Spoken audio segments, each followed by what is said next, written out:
Mulvaney and Mick, welcome back to Fox News Sunday. Not much going on this week, Chris. It's good to be here. Yes, well, let's start with what we didn't anticipate, and that is the Twitter war.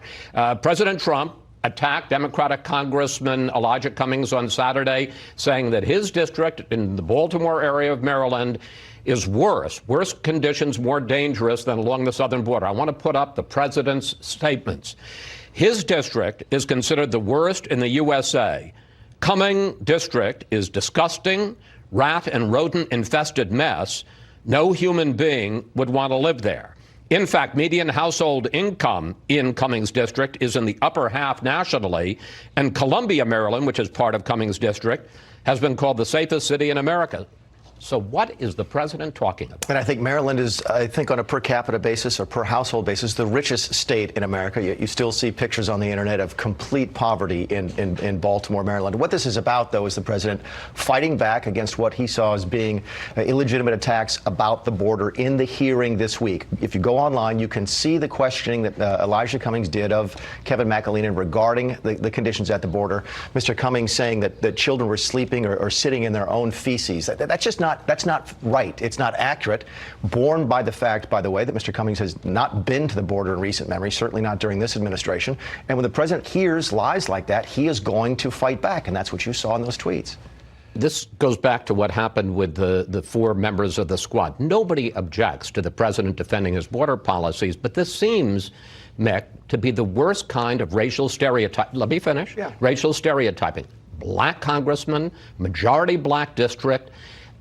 I mean, no human being would want to live there. Is he saying people that live in Baltimore are not human beings? So, Chris, help me with this. When the president attacks AOC +3, when he attacks the squad last week, he gets accused of being a racist. When Nancy Pelosi does it a few days later, the left and many members of the media, not you in particular, I'd make that clear, come to Nancy's defense, how it couldn't possibly be racist, that she was simply attacking their ideas. The president is doing the same. The president is attacking Mr. Cummings for saying things that are not true about the border. I think it's right for the president to raise the issue of, look, I was in Congress for 6 years.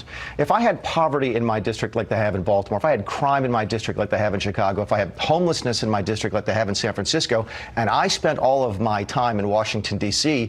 chasing down this Mueller investigation, this bizarre impeachment crusade, I'd get fired. And I think the president is right to raise that. It has absolutely zero to do with race. You say it has zero to do with race. There is a clear pattern here, Mick. The fact is that before his inauguration, the president tweeted about John Lewis, a black congressman, that he should, and this is before his inauguration, he should spend time in his crime-infested district. Then, 2 weeks ago, he goes after these four members of the squad, all women of color, and says they should go back to the crime-infested countries from which they come. Then he talks about Elijah Cummings, and he says his district is rat and rodent infested.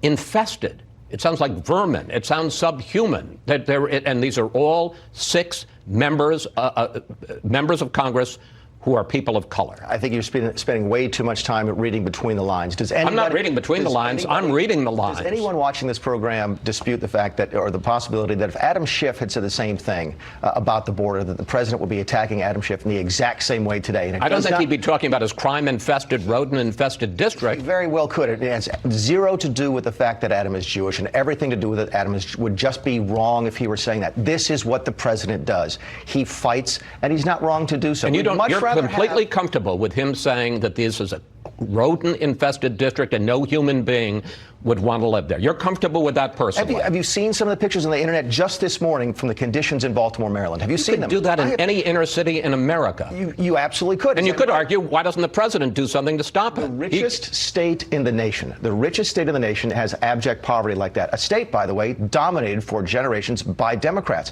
I think it's fair to have that conversation. Okay. After Robert Mueller's testimony this week, President Trump declared victory. Here he is. This was a very big day